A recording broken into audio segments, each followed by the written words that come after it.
Vyenye wagombea na kusikiliza sera na hoja za wagombea kwa utulivu, kujitokeza kupiga kura na kujiepusha na vitendo vyovyote vya kuashiria uvunjifu wa amani, kuheshimu na kuzingatia katiba, sheria na kanuni na maelekezo yanayotolewa na Tume ya Uchaguzi, kuepuka vitendo vya rushwa na pia kutunza amani na utulivu baada ya uchaguzi.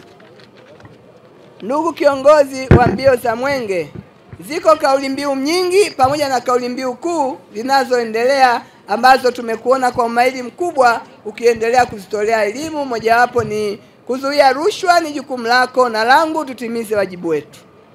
Kauli mbiu nyingine ni mapambano dhidi ya ukimwi, inasema chagua njia sahihi tokomeza ukimwi.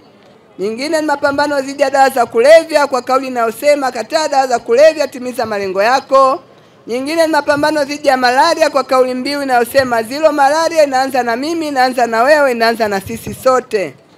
Pia uimarishaji wa lishe kwa kauli mbiu inasema mtaji ni afya yako, zingatia unachokula.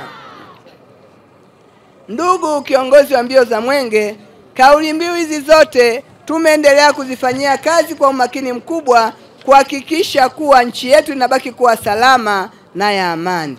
Mapambano dhidi ya rushwa, tumefanya mambo yafuatayo: kutoa elimu ya mapambano dhidi ya rushwa kwa jamii, kufanya ufuatiliaji wa fedha za rasilimali za umma katika utekelezaji wa miradi, lakini pia makongamano ya vijana katika ngazi mbalimbali hasa wanafunzi.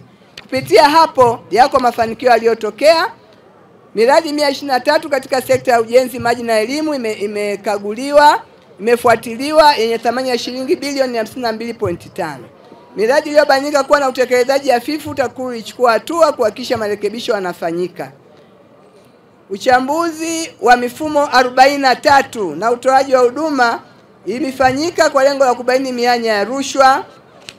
Lakini pia kupitia programu ya TAKUKURU Rafiki imeweza kufikia kata 73 kwa kipindi cha toka Julai mpaka sasa, na kero 621 zimeibuliwa na 381 zimetatuliwa na 240 zinatafutiwa ufumbuzi. Pia TAKUKURU mkoa wa Dodoma imechunguza na kukamilisha majarada 41 ya makosa ya rushwa kwa kipindi hicho na kesi 24 zimeshafunguliwa.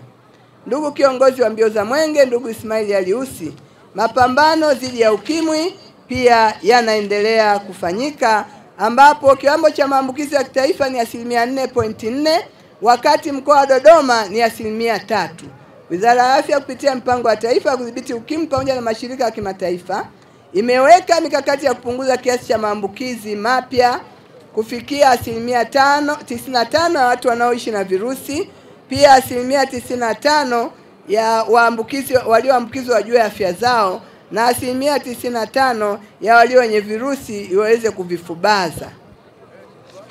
Ndugu kiongozi wa mbio za Mwenge, pia kauli mbiu ya malaria, mapambano dhidi ya malaria. Mkoa wa Dodoma ni miongoni mwa mikoa ambayo ina kiwango cha chini cha maambukizi ya malaria, ambapo ni 1% tu ukilinganisha na kiwango cha kitaifa cha 8.1. Kwa utafiti uliofanyika 2022 imetokana na mikakati ambayo mkoa unatekeleza kama vile udhibiti wa mbu wanaoeneza malaria kwa utengamano, uchunguzi, tiba na juhudi nyingine nyingi zimefanya